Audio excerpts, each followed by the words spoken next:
Topic ये है कि यूरिक एसिड को कैसे कंट्रोल किया जाए। अब प्रॉब्लम है कि the moment you are diagnosed with high uric acid, सारे जो लोग होंगे ना आपके आजू बाजू में, सब कोई आपको ज्ञान बांटने लगेंगे कि देखो दाल मत खाना, टमेटो मत खाना, फिर स्पिनच मत खाना, फिर मछली तो बिल्कुल भी मत खाना, और चिकन और मीट से आप बहुत दूर रहो, ये वो। अब मुश्किल ये है कि आपको पता तो चल गया कि क्या क्या नहीं खाना है, अब खाना क्या है ना, ये तो सबसे बड़ी बात है। क्योंकि अगर आपको देखा जाए कि लॉन्ग रन के लिए इतने सारे खाने को बाय बाय बोलना इज़ नॉट अ जोक। और ये बात तो सही है कि जब आपको कोई कुछ भी खाने को मना करे तो आपके दिल और दिमाग में बस वही खाने की जो तस्वीर है वो ही आता रहता है। तो आज की जो वीडियो है इसमें हम लोग डिस्कस करने वाले हैं ऐसे 8 टिप्स, जो 8 टिप्स फॉलो करने के बाद आपका जो यूरिक एसिड है वो बिल्कुल कंट्रोल में आ जाना चाहिए, है ना। तो इधर उधर की बातें ना करके चलो वीडियो को शुरू कर देते हैं। Hello everyone, welcome to wellness Manch. I am Shoma Chakraborty. I am a nutritionist. मैं इस प्रोफेशन में पिछले 15 साल से हूँ। मेरी पीएचडी भी इसी सब्जेक्ट में है, न्यूट्रिशन में है। तो मुझे लगा मुझे थोड़ी सी तो नॉलेज है कि मैं इस बारे में थोड़ी सी बात कर लूँ। पहला टिप, सबसे पहले जो आपको करना है वो है पानी पीना।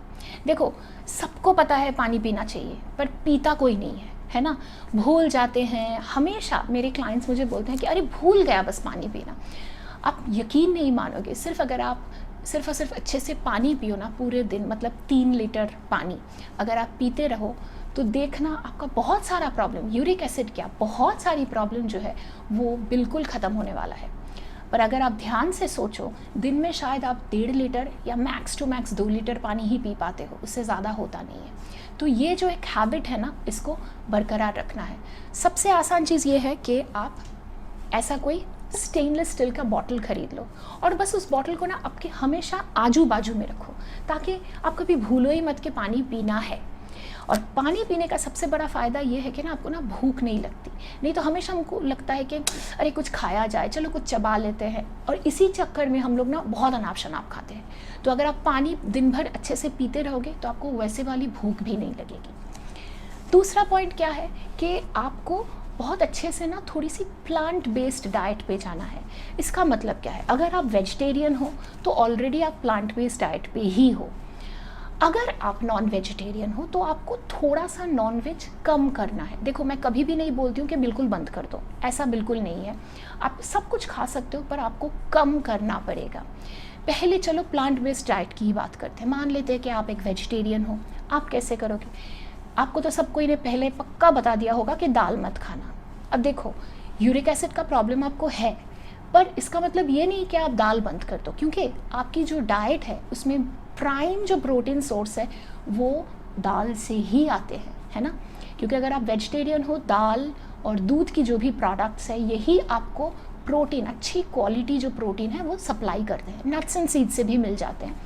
पर दाल आपको बिल्कुल नहीं छोड़ना, आपको कम करना है। अब कौन सी दाल सबसे बेहतरीन होगा? कोई भी दाल ले लो। आपको मूंग हो, मसूर हो, या फिर तुअर हो, उड़द हो, छोले हो, चना हो, कुछ भी, राजमा हो, आप सारे दाल खा सकते हो, पर आपको कम खाना है। और कितना कम? मतलब दिन में 2 कटोरी, अगर आप वेजिटेरियन हो दिन में 2 कटोरी दाल आप ले सकते हो। वो भी बहुत गाढ़ा नहीं और बहुत पानी जैसा पतला भी नहीं, मीडियम कंसिस्टेंसी में आप ले सकते हो 2 कटोरी। और जो मुश्किल बात या फिर जो ट्रिक है वो है कि ये दाल आप बनाओगे कैसे। आपको ओवरनाइट सोक करना पड़ेगा। आपको पता होगा कि जब आप यूरिक एसिड के प्रॉब्लम से जा रहे हो ना, तो purine content of your food is very important. अब प्यूरिन क्या है? प्यूरिन एक ऐसी चीज़ें हैं जो प्रोटीन रिच फूड में मिलते हैं, और या फिर आपके बॉडी में जाके वो अल्टीमेटली प्यूरिन प्रोड्यूस करता है। अब ये प्यूरिन जो है ये मेटाबॉलाइज्ड होने के बाद यूरिक एसिड फॉर्म करता है। तो ऑलरेडी अगर आपको हाई यूरिक एसिड है और अगर आप ज़्यादा से ज़्यादा प्रोटीन फूड खाए जा रहे हो तो ज़रूर बात है कि आपका प्यूरिन कंटेंट या यूरिक एसिड भी थोड़ा सा बढ़ सकता है। तो इसके लिए करना क्या है? आपको कुकिंग बहुत अच्छे से करना है। जो भी दाल आप ले रहे हो ना उसको सोक करो बहुत अच्छे से, मतलब अगर पॉसिबल हो तो ओवरनाइट सोक करो। क्योंकि सोक करने से क्या होता है ना कि ये जो बाहर वाली लेयर में, दाल की बाहर वाली लेयर में जितने भी एंटी न्यूट्रिशनल फैक्टर्स होते हैं वो निकल जाते हैं, तो वो दाल बहुत अच्छा और लाइट हो जाते हैं आपके स्टमक पे। नहीं तो हमेशा आप लोग कंप्लेन करते हो कि मुझे ब्लोटिंग हो गया है, मुझे गैस हो रहा है दाल खा के, तो वो प्रॉब्लम नहीं होगी। तो अच्छे से सोक करना और फिर बहुत अच्छे से कुक करना। स्टडीज़ जो भी हैं, जो भी रिसर्च हुए हैं यूरिक एसिड को लेके, वो दिखाता है कि जब आप कोई खाने को कुक कर लेते हो ना, अच्छे से वॉश करते हो, अच्छे से सोक करते हो और फिर अच्छे से कुक करते हो, तो ये जो प्यूरिन कंटेंट है वो बहुत कम हो जाता है। दाल के साथ भी ऐसा है। दाल वैसे तो मॉडरेटली हाई कैटेगरी में आता है, पर जब आप कुक कर लेते हो तो वो बिल्कुल लो कैटेगरी की तरफ चला जाता है प्यूरिन कंटेंट में। तो वो बहुत आराम से आपकी बॉडी में अब्जॉर्ब हो जाएगा और उतना प्यूरिन बनाएगा, मतलब उतना यूरिक एसिड बनाएगा भी नहीं। तो दाल अगर ले रहे हो तो 2 कटोरी ले सकते हो। इसके अलावा और क्या ले सकते हो, नट्स एंड सीड्स, क्योंकि प्रोटीन आपको चाहिए। ऐसा नहीं है कि यूरिक एसिड है मतलब आप प्रोटीन खाना बंद कर दो, क्योंकि वैसे तो बाकी के जितने भी आपकी बॉडी फंक्शंस हैं उनके लिए प्रोटीन बहुत ही ज़्यादा ज़रूरी है ना। नहीं तो आपके बाल झड़ जाएंगे, आपकी स्किन ख़राब हो जाएंगी। मतलब ये तो बहुत बाहर वाला जो आपको दिखेगा वो मैं बता रही हूँ, अंदर तो कुछ और ही चल जाएगा। तो ये बिल्कुल भी मत सोचना कि आपको मतलब प्रोटीन बिल्कुल ज़ीरो कर देना है, नहीं, आपको कंट्रोल में खाना है। तो अगर नट्स एंड सीड्स ले रहे हो तो एक मुट्ठी आप कोई भी नट्स एंड सीड्स आप ले सकते हो। एंड उसके अलावा और जो कर सकते हो कि आपको अगर दूध की कोई भी प्रोडक्ट हो ना, तो आप लो फैट डेयरी ट्राई करो। लो फैट डेयरी मतलब जो डबल टोन्ड मिल्क होते हैं या फिर स्किम्ड मिल्क होते हैं, वैसे वाले डेयरी प्रोडक्ट्स आप ले सकते हो। भले आप उसका छेना बना लो, पनीर बना लो या दही बना लो, आप ले सकते हो, पर 1 ग्लास है ना। सभी में बस एक कट ऑफ होगा, एक मैक्सिमम लिमिट होगी जिसको आप क्रॉस नहीं करना। और सबसे इम्पॉर्टेंट चीज़, जो प्रोटीन का डिस्ट्रीब्यूशन है वो बहुत अच्छे होने चाहिए। मतलब मान लो आप सुबह ब्रेकफास्ट में एक अंडा खाया, तो ब्रेकफास्ट में और कोई भी प्रोटीन का फूड मत खाना।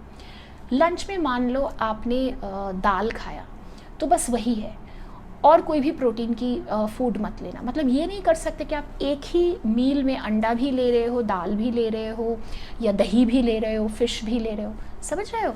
तो उसको ना डिस्ट्रीब्यूट करना पड़ेगा ताकि कोई भी मील में प्रोटीन का जो लोड है वो ज़्यादा ना हो जाए।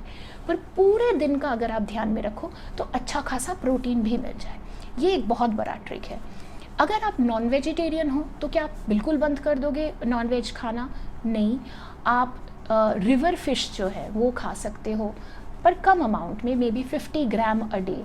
आप चिकन खा सकते हो हफ्ते में 1 दिन, वो भी कम अमाउंट में, 1 या 2 पीसेस ऑफ चिकन आप खा सकते हो।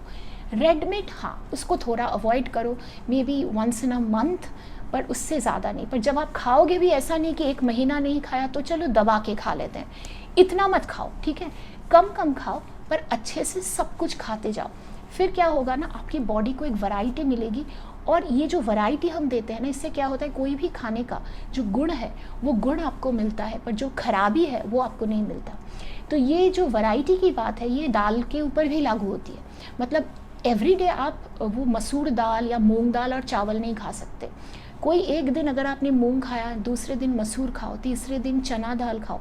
मतलब हफ्ते में एटलीस्ट 5 से 6 तरीके की दाल तो आपको खानी ही चाहिए। तो फिर क्या होगा ना, आपकी बॉडी में सब दाल की जो गुण है वो आपको मिल जाएगा। इसके बाद जो पॉइंट है वो है कि आपका ना जो मील टाइमिंग है उसको आपको फिक्स करना पड़ेगा। मतलब ऐसा नहीं है कि आज आपने 1 बजे खाया और कल आप 3 बजे लंच कर रहे हो, ये नहीं चलेगा। मील टाइमिंग को आपको फिक्स करना ही पड़ेगा और एवरी डे एक सेम टाइम पे आपको मील लेना पड़ेगा। नेक्स्ट पॉइंट, जितने भी स्नैकिंग की हैबिट है उसको जितना हो सके कम कर दो। मतलब ब्रेकफास्ट ले लिया, लंच ले लिया, एक छोटा सा इवनिंग स्नैक और अर्ली डिनर, बस 4 बार खाना, इससे ज़्यादा बिल्कुल भी नहीं। स्नैकिंग बंद कर दोगे तो यूरिक एसिड का जो प्रॉब्लम है वो भी धीरे धीरे कंट्रोल में आ जाएगा। नेक्स्ट पॉइंट है कि अगर आप डिनर करते हो बहुत लेट, तो ये हैबिट को आपको चेंज करना पड़ेगा। Dinner at least 3 hours before going to bed होना चाहिए। मतलब जब तक आप सोने जाओगे आपका जो डिनर है वो पच जाना चाहिए। लेट डिनर आप बिल्कुल भी नहीं कर सकते अभी, अर्ली डिनर करना पड़ेगा। अगर फॉर एग्जांपल आप 10 बजे सोने को प्लान कर रहे हो, आपको 7 बजे तक डिनर कर लेना पड़ेगा। और जो लास्ट पॉइंट है और सबसे इम्पॉर्टेंट, आपको एक्टिव रहना है और एक्सरसाइज करना है। देखो, जब तक क्षमता है तब तक एक्सरसाइज करो, उसके बाद चालू करोगे तो उतना ज़्यादा फ़ायदा होगा नहीं। तो एवरी डे 10,000 स्टेप्स ध्यान रखो और प्लीज़ उसको बरकरार रखो। चलना है, बहुत ज़्यादा बैठते हैं हम लोग, बहुत ज़्यादा, हद से ज़्यादा बैठ रहे हैं, तो get up and start walking. मैं भागने दौड़ने की बात नहीं कर रही हूँ, पर एटलीस्ट 10,000 स्टेप्स चलना ही पड़ेगा आपको एवरी डे।